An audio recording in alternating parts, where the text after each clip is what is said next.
I had the pleasure of chatting it up with David, a maker and woodworker and owner of David Scola Studio. And here's what he had to say.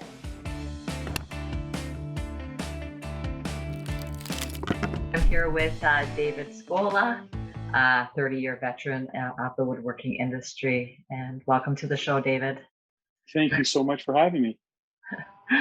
Yeah, I was looking over your website and reading your bio, and the history of your art journey is really quite amazing. And I'm certain that there's a lot more to it that you'll be able to tell us about.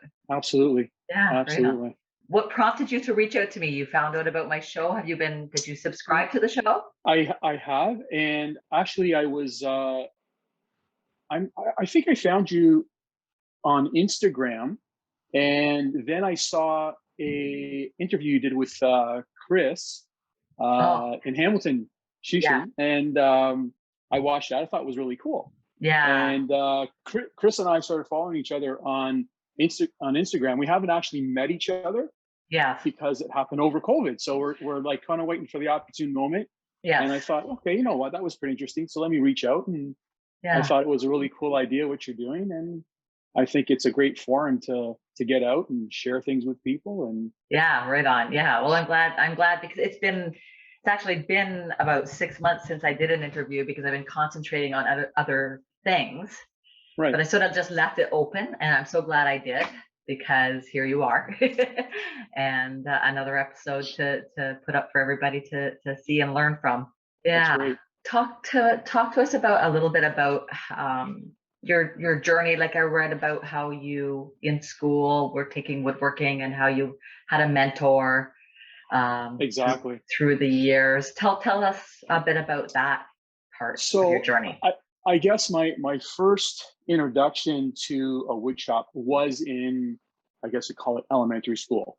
I was fortunate. The school that I attended was sort of the central location for multiple schools to come and visit, because we were one of the only schools that had a very large wood metal shop. So having it literally as part of our school made it highly accessible. And at that time, I had an amazing industrial arts teacher who really showed a lot of interest. And that was sort of the first thing. And, I would say I was maybe 11, 12 years old at that time. So I really was drawn to wood, especially. And that was sort of the beginning. And sort of at the same time, I discovered that my next door neighbor, who, had lived and moved into the area before we did, but sort of realized that he was an amazing woodworker. In fact, a multi-generational furniture maker, wood turner. And I started hanging around. So his shop was at home in his garage, and he built some amazing work. He had a company that did restoration in downtown Toronto, especially large homes, offices, fire damage, water damage. So he had to rebuild a lot of furniture that was missing, interior millwork, very complex type of thing. So every time the garage door was open, I found myself sort of standing, right at the opening, kind of watching what was going on, asking a few questions. And this went on for a while. I think to the point where I guess one day he was maybe having a bit of a tough day and said, listen, I love the fact that you're here and I love you like you're my own kid, but you're driving me crazy. So here's the deal.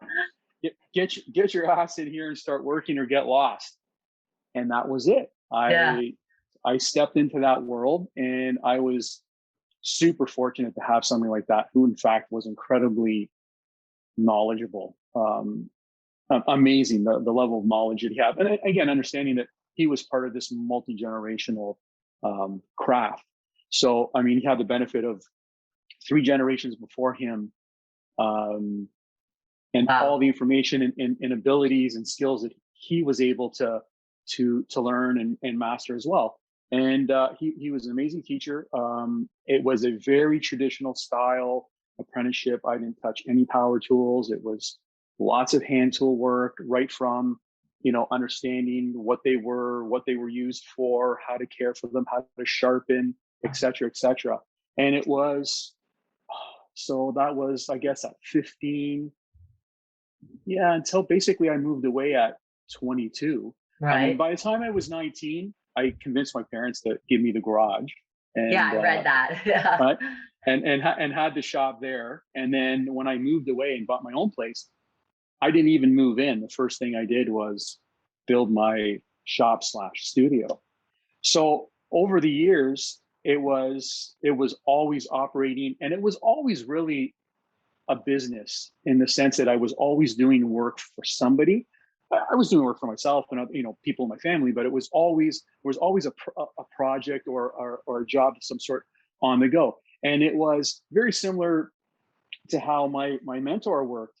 I was doing anything from museum level reproductions to historical interior millwork that was missing from a house, you name it. Yeah. I just had, you're young, you got lots of desire, you're not Yeah. afraid of anything. And really, I viewed everything that I did as a learning opportunity. And yeah, there was lots of, mistakes along the way and things, but that's what you learn from, right? It's Yeah. that whole process, right? And it just kept going, all through the years. Late 90s, early 2000s, I started turning tons. And at that time, I forged a relationship with, at that time, it was the Ontario Crafts Council. It's now Craft Ontario. And their executive, two individuals especially, were instrumental in bringing me into that world and supporting me. And I had a great run. I was doing all kinds of work with them. I've got pieces in private and public collections all over, like Wow. from all over North America, in the Middle East, in Europe, and that was just an amazing opportunity. That would And I have been. just yeah, and I just kept pushing the envelope and trying new things and really trying to fill the toolbox with as many skills possible. And I remember even just a few years ago, I decided probably late 2016 or so to take a little break. Just things were so busy with my I'm going to call it my full-time job and family. The girls were two daughters, Right. and I said, listen, I got to give something up for a little bit. And it was the shop. The shop never disappeared. Yeah. It just went on sort of hiatus for a couple of years. Okay. And then early 2019, it started to creep back in. And I'm very fortunate. I have an incredibly supportive family. My wife has been amazing. Probably my greatest supporter. And it was in fact her who really said, you've done all this work for all these years. We have a little bit of your work that's in the house, but we're short. Like we're missing some stuff. Like, we don't have any of your turnings, no sculpture, nothing. Yeah. So I said, you know what, I think I'm gonna look at getting back. And so slowly through 2019, I sort of sat back and said, okay, if I'm going to go back, I will look at what I want to do in terms of the studio. There was some equipment that I thought I was going to turn around, bring some new stuff in, etc. So I started working on that, and COVID hit, and yeah, tell me about it. My full-time job, or our business that I was involved with, really took a beating. Right. And I really thought after a couple of months that, you know what, maybe this is just the sign. Maybe this is just the impetus that I need to make that decision, just to go back. Yeah. And that's what happened. I very quickly, in the spring of 2020, was back and fully operational, and haven't looked back. It's just been like nonstop. Right. So it's been really amazing. Yeah. Well, being an entrepreneur during COVID has definitely had its benefits when it comes to being able to choose how you're going to handle operating a business, especially a Yeah, for sure. woodworking business during COVID, Yeah, right? Yeah, yeah, yeah. It's absolutely. actually beneficial, I think, very in some aspects, especially woodworking. Yeah, The for sure. industry has actually really taken off in the It last has. since COVID started. For some reason, people want quality. I can make this comment. So I was what I've been noticing is that in general, based on I've got some clients that I've had for a very long time, and I've got some new clients. Um, what I've noticed is a greater appreciation for what we do. It's not so much, hey, could you make this? And somebody trying to put a value on it, more as I would really like this, and I would really like to be part of this whole thing. And, case in point, I had some very good friends of ours they had moved into a beautiful new house, and they wanted to commission a piece of furniture. They had never done so before. And they were really excited about it.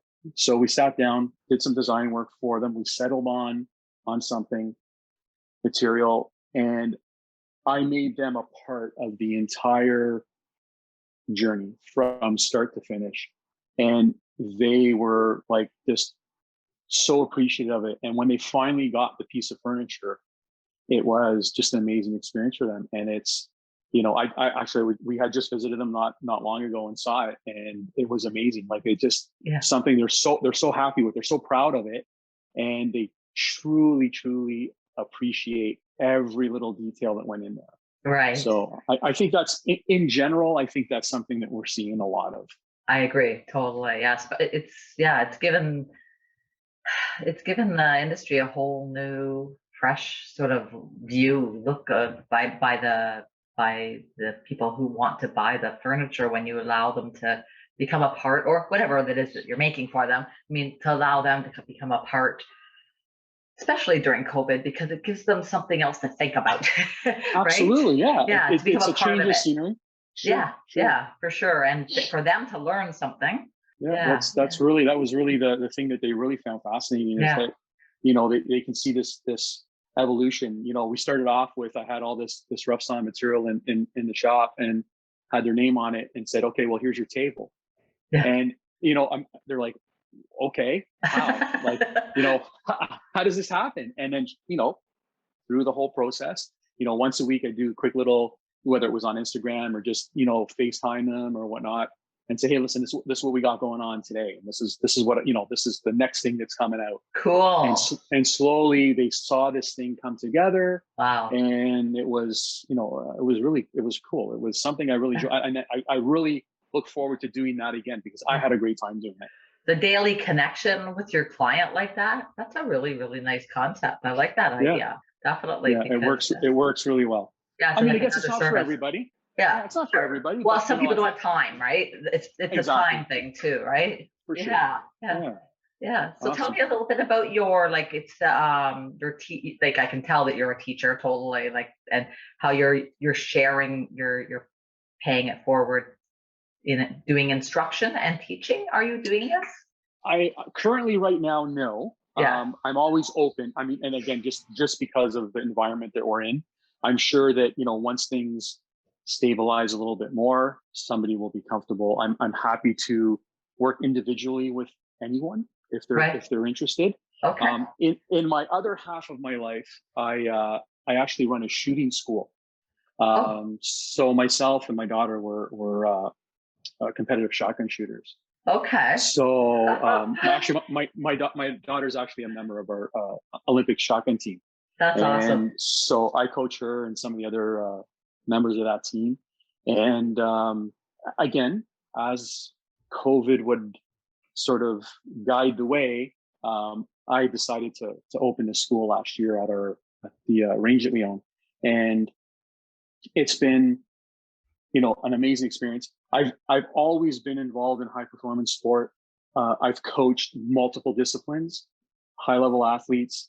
So it's a very natural environment for me to be in. I really enjoy that, sort of interaction, whether it's one-on-one or a group of people. Right. I'm very comfortable speaking to people, And I really like sharing my experiences of other people. And yeah, I think it just, I think when you find something that you really enjoy doing, that it's very easy. Yes. It seems to be very easy. It's very comfortable. So Yeah. yeah, you know, I look forward to, you know, teaching, having somebody here, or going to somebody's shop, whether it's helping them, you know, design their dust collection system or show them how to sharpen, you know, plane irons. It doesn't matter. You know, Yes. there's lots of information to share. So I'm happy to do so. You do a lot of your work with hand tools. Yes. Yes. So you know, as part of the I guess my mentorship and my apprenticeship, I probably spent the first couple of years only learning very fundamental hand tool skills. And, you know, over the course of, you know, my career, that's sort of been the base of a lot of what I do. But when you know, an interesting thing is when I actually decided to kind of, you know, rehash this whole idea of working full time in the shop.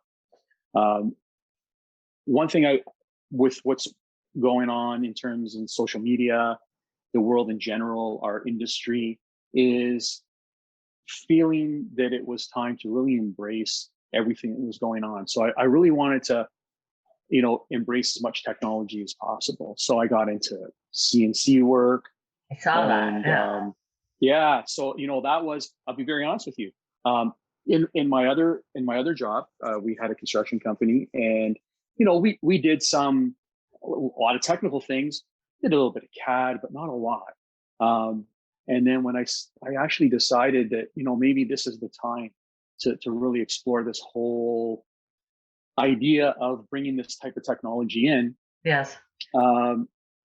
It was a little scary, I'll be honest with you, because, you know, you went from not knowing anything, and all of a sudden this piece of equipment's here, and it's like, hey, taking your job.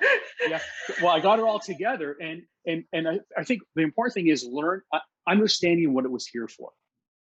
So I use it specifically in sort of three different areas. One, anything that has to do with a shop, whether it's shop fixtures, shop storage, anything like that, that's what I do it on. The time it takes me to sit down in the CAD software, generate something, put it on a thumb drive, come down the machine, cut it out. It's time saving. It really is. And it takes out, you know, you render a lot of very mundane tasks to that. So that's kind of like the first area. The second area is, you know, components. So for example, a project, I'm working on a big restaurant project right now, and I'm preparing bar face. So the bar face is basically a series of panels that will be affixed to the front of the bar. But, you know, the client was very specific in terms of what they wanted and aesthetic. So we did a lot of design work, came up with a very cool design. But there was a lot of considerations in terms of, you know, wearability, as well as the aesthetic appearance of it. So we came up with an idea, and so that's a combination of, you know, plywood cores with a fix-on book match veneer that's applied to the front. There's a backing veneer as well, but then that core gets put on the CNC machine, gets cut to size, and then there's a dado cut, a pocket profile that's cut for some inlay. So it's using a little bit of everything to create, and one component is, you know, the CNC portion of it. So, you know, that's how it works. So rather than setting up something on, you know, a jig or a template and use a router to do it, I have that ability. I can put it there and then go and do something else. You know, it's still in line of sight, but, you know, I have the repeatability and the accuracy, and it just frees up time. Well, it's like having an employee, right? It's my part-time employee. Yeah. He's here all the time. They never call in sick, and really that's what it does. So, and then the third part is value-added things. So again, for this project, you know, they want they want some small charcuterie boards and stuff for their tables, and we're actually doing the tables as well. But they want the restaurant name engraved in it. So again, that's what I call value added proposition. Yeah. So it occupies 3 areas, and nothing takes away from what I do. So I could have the machine running doing that type of work, and I could be here on the bench hand cutting dovetails for another piece. So it's understanding, number one, what people are willing to pay for, right? Yeah. And where do you balance that out? Mm-hmm. I have some clients that are very knowledgeable, and they could look at something and understand, yes, I could appreciate the fact that you cut every one of these dovetails with hand tools, and I can understand that there's no sandpaper that ever got used on this piece. It was all done with it was all finished with your smoothing plane. And then there's people who don't care. It's that level of work is not important to them, right? Yeah. So I think over the years I have figured out how to sort of balance that out, and you sort of through word of mouth you attract the type of clientele that you like. But I'm happy to work with anybody, and sometimes it's as little as a phone conversation, just sort of enlightening somebody, or sending them somewhere else. Yes. To somebody else that could help them. Yeah. And honestly, that what I find is people are very appreciative of that you're not saying, yeah, sorry, I can't help you, see you later. It's, no, I totally understand what you're asking me. I can't help you, but I know 1 or 2 other people that can. So here's a contact, give them a call. And I'll get an email or a message back, say, listen, you know what? Thank you so much. You saved me a ton of legwork. I found exactly what I needed at the price point that I was willing to pay for it, and I'm happy. So I think that's a really important thing that I know there's people that don't want to do that. And I think they're missing the boat, because if it's not today, it's tomorrow or the next day that they're going to come back and say, you know what, I remember that person, and now I'm ready for something else. Yeah, I do that all the time. People are content, because I sell live edge slabs, and every slab has its own unique character, and maybe I don't have what they need, or whatever it may be. I'm always directing people. If I can't help them, I know somebody that can. Yeah, for sure. Yeah, definitely. It's very, very important. Yeah. I always say there's like a competitive camaraderie within the community, that it is what it is, and just treat everybody with love, right? No, that's a very, very good point. If you have an industry that has so few people in it, the lack of that variability and a little bit of competitiveness really, I think, leads to people stagnating, right? Because then you're not looking at, okay, what is it that I'm doing? What else can I do? How can I push my boundaries? How can I improve my skills and my offerings? What is it that I need to do to get there? And when you have a really healthy community, I think you get way more innovation. I think you get way more options, and I think everybody benefits from it. For sure. How long have you been on Instagram now? Coming up to, I think we started in October last year. Yeah. Okay. Yeah. Okay. So I'm very fortunate that my daughter does all my Instagram for me. Okay. So she sort of looks after it, and we kind of sit down and said, we'd say on a Sunday, okay, this is what we're going to try to do. So we filmed a whole bunch of stuff. So in the next few days, a whole bunch of other stuff will go out. Okay. I'm hoping now that, I'll get to posting something every day or every other day.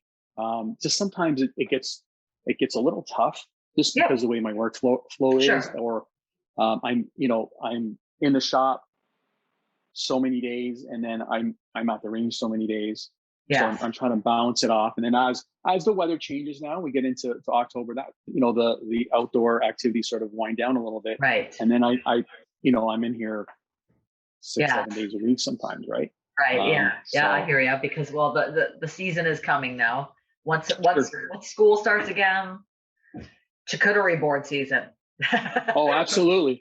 Yeah. For one thing, right? Yeah. So, but just the season definitely. in general, people want furniture. They, they're back, kids are back to school. Cross our fingers on that Yeah, stays. I hope. Yeah. Definitely. Yeah. My daughter's in her last year of high school, so I'm really hoping. And it's been very tough. It's very, very, very tough. Both of my girls are in university. Well, my younger one, who's the shooter, is she's definitely back in person because she just got into School of Athletic Therapy. So she's got clinic postings and stuff. So she's physically got to be there. Yes. My other daughter's doing her master's at University of Toronto, and she's going to have some of her courses in person. But I think they're just missing that personal interaction. I think it's been really, really tough.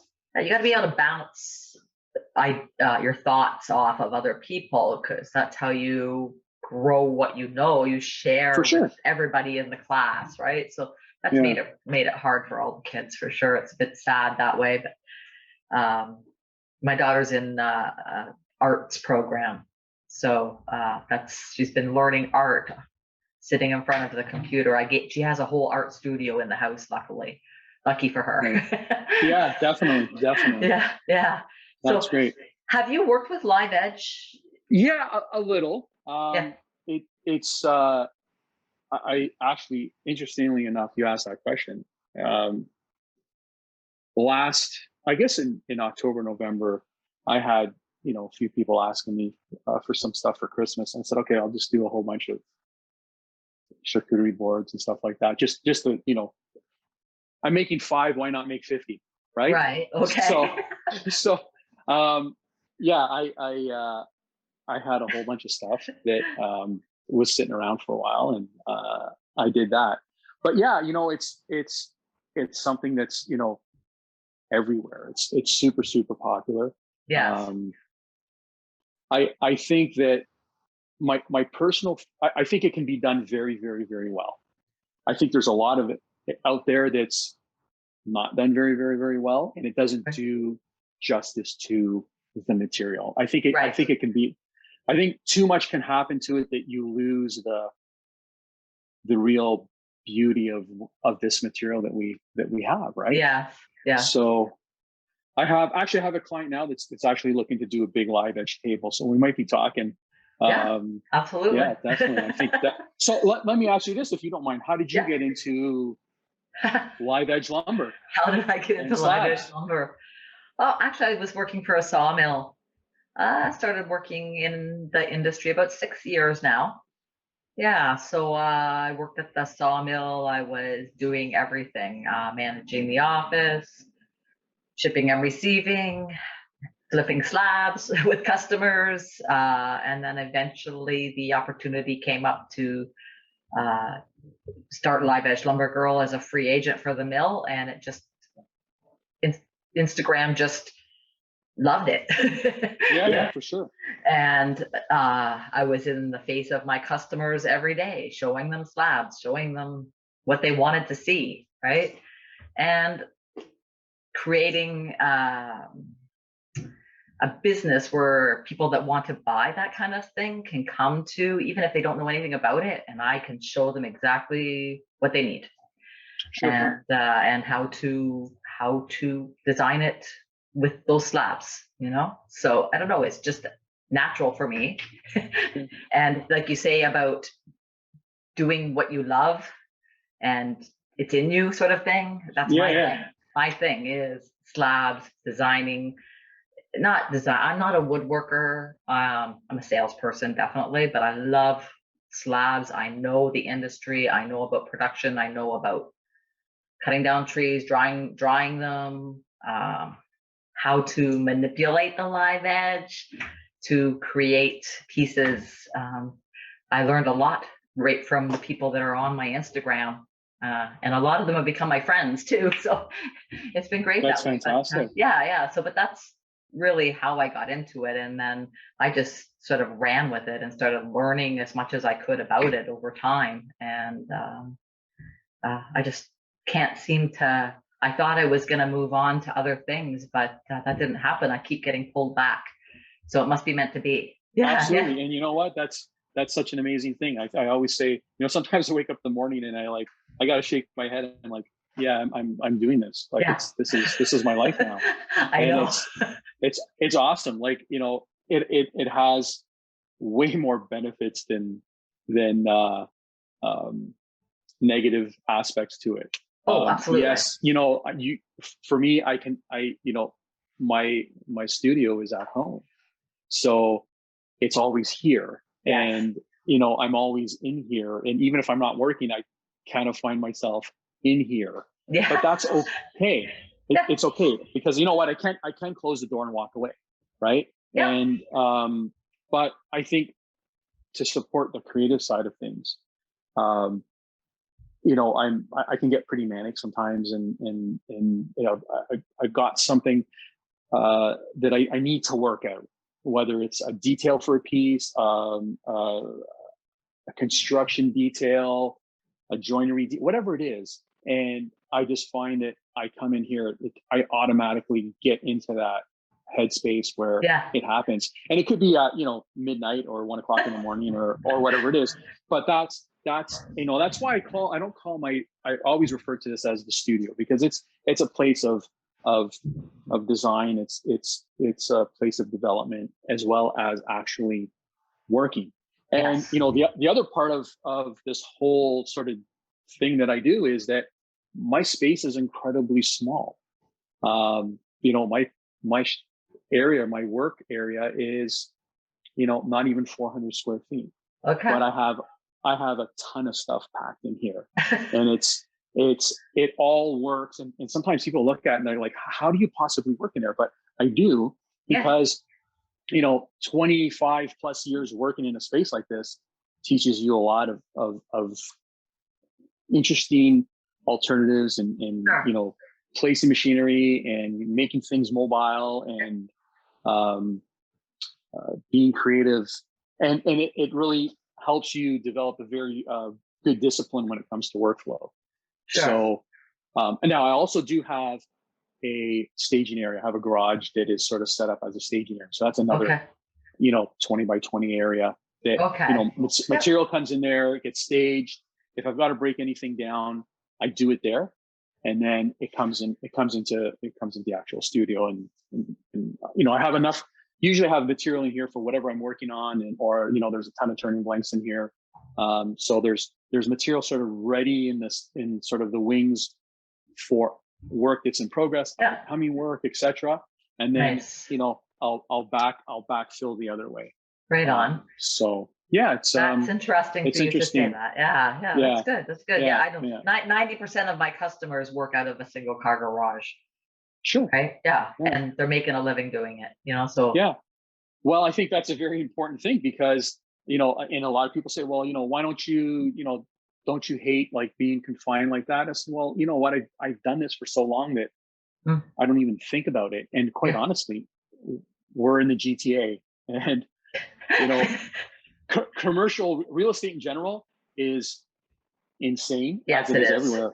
Yeah. Commercial real estate is stupid. So um, to do what I'm doing in a space outside Mm, this area or where I am now, it would not be viable. yeah. It would be impossible to make money. And I know so many guys who have tried, and you know, a year in or 2 years in, they just can't make it work, Right. because you don't have that economy of scales. You don't have a shop that you're opening up 5,000 square feet with, you know, 5 or 6 guys working, producing, and you can't generate that volume of sales to support that, right? So at least this way here, my overhead is Yeah. virtually nothing, That's how I feel about my and shop too. yeah, right. Yeah. So at least what you're making, Yeah. um, and it works. And it's at home. It's at home. Yeah, Which is it's nice. definitely home. The Yeah, COVID thing absolutely. doesn't, it's nice because with COVID, it doesn't matter. You're at home. You're not going anywhere. Right? You're at Exactly. home. Yeah. Yeah. Exactly. Tell me about the wood turning, because we didn't touch Sure. on that. Yeah. When did that start? And So again, as part of my, I'm going to call it my apprenticeship. My mentor was an amazing wood turner. So you know, that was sort of the first, I guess, introduction to it. And it was, you know, I used it as part of what I was doing. So if I was working on a piece of furniture, and I needed a turn component, I had the ability to turn it. Or if I was working on a restoration project and again, a component was turned, I could turn it. It started to get far more intense again in the late 90s, you know, 98, 99, 2000, where I think I saw, it may have been in a book or something, some really cool hollow vessels, and you know, turned down through very small aperture and super thin walls, and I thought it really cool and interesting. So I kind of embarked on that, and that was a multi-year journey learning how to turn technically that type of work, and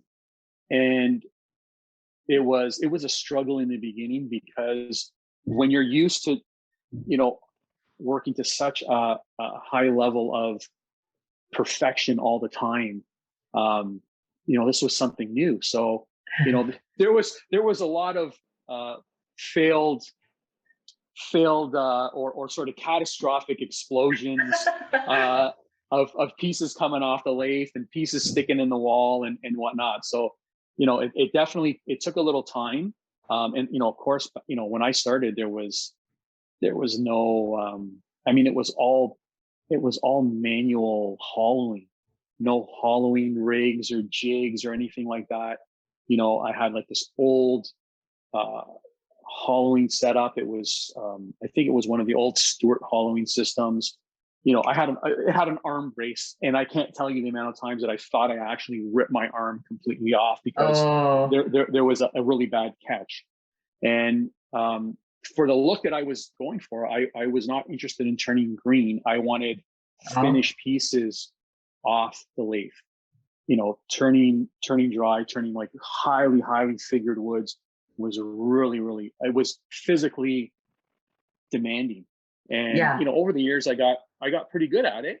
Right. And you know, probably turned several hundred, if not, you know, thousand of these things. All, you know, and again, I was really fortunate hooking up with Ontario Crafts Council at the time, and you know, did some really cool art festivals in Toronto and some gallery shows, and I would have shows, you know, every year or two, and you know, that sort of got out there, and oddly enough, it was a phone call from one of my clients way back that really, you know, in 2019 put the bug in to say it's, you know, let's get back at it. So I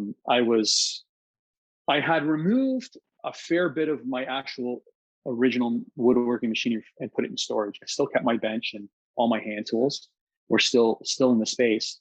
And then, you know, late 2019, I said, okay, now I know I'm ready to go back, and sort of sat down to figure out what I wanted to bring back, if any of it, and the actual, what turned out is I just replaced everything. So I was in a position to do so, which was great. And it was awesome. I worked with One Way in Stratford, and we put something together because I wanted something that was going to be the last lathe that I would ever buy. Okay. Kind of thing. So I wanted something that was big, that I was able to turn some really ginormous diameters on. So we worked on that, and yeah, you know, early 2020 stuff started rolling in. Okay. And I was actually really lucky because I have a couple pieces of equipment from the Felder Group, and I hit it right on. Had I waited another couple of months, I wouldn't have gotten any equipment for another year from them. I mean, the backlog was so long. Yes. So yeah, so the turning thing is a big part of what I do, and it's like something very special for me, and it really allows me, I guess, the greatest amount of creativity. And actually, what I'm working on now is I really would like to do a show in 2022. I'm not sure where I'm going to do it yet. I'm just actually just at the very beginnings of what I want the show to be, and the type of turning. So I'm looking to do some super, super technical type of pieces. Almost, I guess, if you can think about, if you look at something like a hydraulic cylinder off a piece of equipment, Yeah. and actually making something like that actually moves and works, but completely from wood. Okay. And then actually turning it into some form of a sculpture. So it's in this like very, very early stages, and as it develops, I'll probably start posting some stuff on Instagram. So yeah, do that, definitely. Yeah, so that's kind of where it's going. There's tons of people out there that are awesome turners, and they turn some really cool things, and guys like Chris, and that's their jam. That's their jam, right? That's what they do. For me, I kind of had my years of doing that, and now I'm looking to it's evolving, right? And this, I think, the constant theme in what I do is the whole thing constantly changes and evolves, and you look really to how can I challenge myself? I think this is where it comes from. I remember early in my career, in my early 20s, somebody had approached me to build a piece of furniture, and it was essentially a reproduction of an existing piece, and I turned it down because at that point I didn't have the technical acumen. I didn't have that prowess that was, I think, good enough to do it. And fast forward these years, one thing you kind of realize is that you're now not really lacking technical ability. It's now you're using that technical ability to push the envelope and look at what can I do with this skill set that I have that's pretty vast and always evolving. Yes. So that's kind of, I guess, where I am now. So I will jump in sometimes too quickly into something, but that's okay, because that's how we learn. And one thing a lot of people will ask, when you're making a piece of furniture, and then depending what it is, I'm very I think as part of that design, you really have to understand your medium and how to best present it. So I do a lot of book matching. I'll do a lot of sequential sign of veneers. Grain orientation, color tone, all those things all come together, and that really what separates something that's a nice piece of furniture or something that's really super unique. And how do you showcase that? And people say, well, do you make extra pieces? And I'm like, no, there's never extra pieces. It's like the guy on the high wire. There's no net. Yeah. Right. So a lot of times you get into something. Like I just finished yesterday the last lamination. I just pulled it out of the vacuum press this morning, and I've got 11 panels. I need 11 panels. There's nothing extra. Right. Okay. So there's it's, and not because I didn't want to make another one, is that's what I'm happy with, and that's the look that I got, and that material's finished. So for me to cut into something else, I'm not going to be able to get that look. So that's what I have. I hear what you're saying. I think it's super important that learning skills are it's central to what, and I don't care what the craft or trade is, whether it's metalworking or glass, or I don't care. But you have to master your skills, your tools, your workflows, being organized, and always understanding. It's, I always refer to it, even in our sport, it's situational awareness, knowing what's around you, and how all that kind of comes together and allows you to do what you need to do in an efficient time or an efficient manner. Right. Yeah. Because listen, at the end of the day, we're trying to make money, right? We're trying to make a living. Sure. And, absolutely. You're always looking for, is there a better way to do this? I learned how to do it this way. But maybe there's something else. When I first learned how to do any type of veneering, it was in a manual press, and it was very, very time consuming. There was no vacuum presses. There was no vacuum bag veneering or whatever. That didn't exist at that time. Or if it did, it was so cost prohibitive that you couldn't even think about it. Right. Right. So, yeah, I love to embrace new things and in technology, and I try to be as efficient as possible in my own work. So I'm not really depending on somebody else that I have to look at. I can't do this myself, so I have to go out and have somebody else do it for me. So. Yeah, I hear you. Yeah, I don't like doing that. I'm trying to get away from that, actually. Some new machinery is coming into the shop for me as well. Well, for Johnny, I don't know if you've caught the play that I now have another maker in the shop, but yeah, we're getting new equipment for that exact reason. You want to be able to do it all yourself, right? And that's part of it. Absolutely. That's part of it, right? It's not just money saving. It's also quality. What you do.